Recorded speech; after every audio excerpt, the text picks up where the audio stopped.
Love him or hate him, Donald Trump has a way of making every moment a spectacular. This year's Super Bowl was no exception. The 45th President of the United States, a man with deep and complicated ties to football, just became the first sitting president to attend the biggest game in American sports history. But what does his presence really mean, and why does it feel like the NFL is moving in his direction? Flying from his home in Florida to New Orleans, Trump arrived at the Caesars Superdome amid a flurry of speculation. He was expected to meet with the families of victims from a tragic New Year's Day attack in the city's French Quarter, as well as first responders and local police. But beyond the expected presidential formalities, Trump's attendance at the game sent a loud and clear message. The battle over sports, politics, and culture is far from over. The NFL shift coincidence or something else? For years, the NFL found itself at odds with Trump over its handling of social justice protests.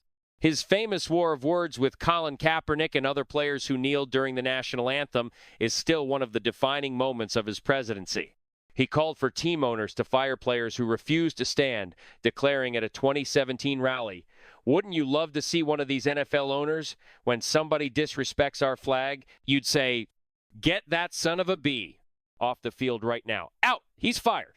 Now, in a move that many see as a clear nod to Trump's influence, the NFL quietly removed its "End Racism" slogans from the end zones this year. This decision has sparked heated debate. Was it simply time to move on, or was this a calculated shift to align with the political tides? NFL Commissioner Roger Goodell insists that the league's diversity policies remain strong and are not influenced by Trump's recent executive order canceling federal DEI, diversity, equity, and inclusion programs. But many critics aren't buying it.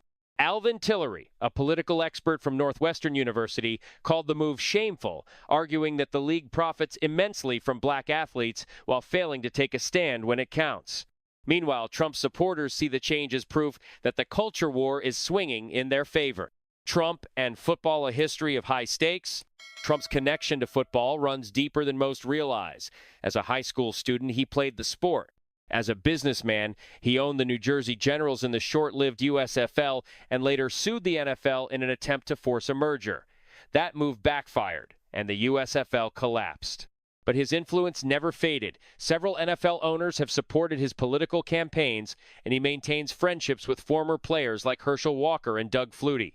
Walker, a longtime Trump ally, even ran for Senate in Georgia with Trump's endorsement, though he ultimately lost.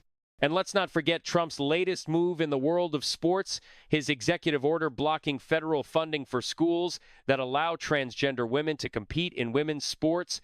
His message is clear. He wants to be the president who restores fairness in athletics. Whether you see that as protecting competition or enforcing discrimination depends on where you stand. Super Bowl predictions and Trump's favorite. Despite the political firestorm surrounding his appearance, Trump still found time to do what every sports fan does before the big game: make a prediction. I guess you have to say that when a quarterback wins as much as he's won, I have to go with Kansas City. Trump told Fox News' Brett Baer in a pregame interview. He praised Chiefs QB Patrick Mahomes, calling him a great quarterback and saying he really knows how to win. Trump planned to watch the game from a VIP box, joined by allies like House Speaker Mike Johnson. And for those keeping track, he won both Missouri and Pennsylvania, the home states of the two competing teams in his path to re-election. What does this all mean?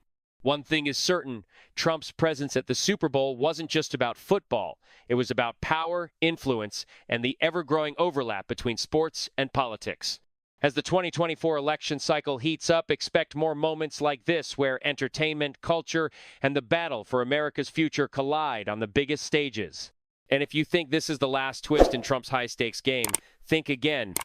Stay ahead of the curve. Click one of the videos on your screen now. You won't believe what's next in Trump's fight for America's future.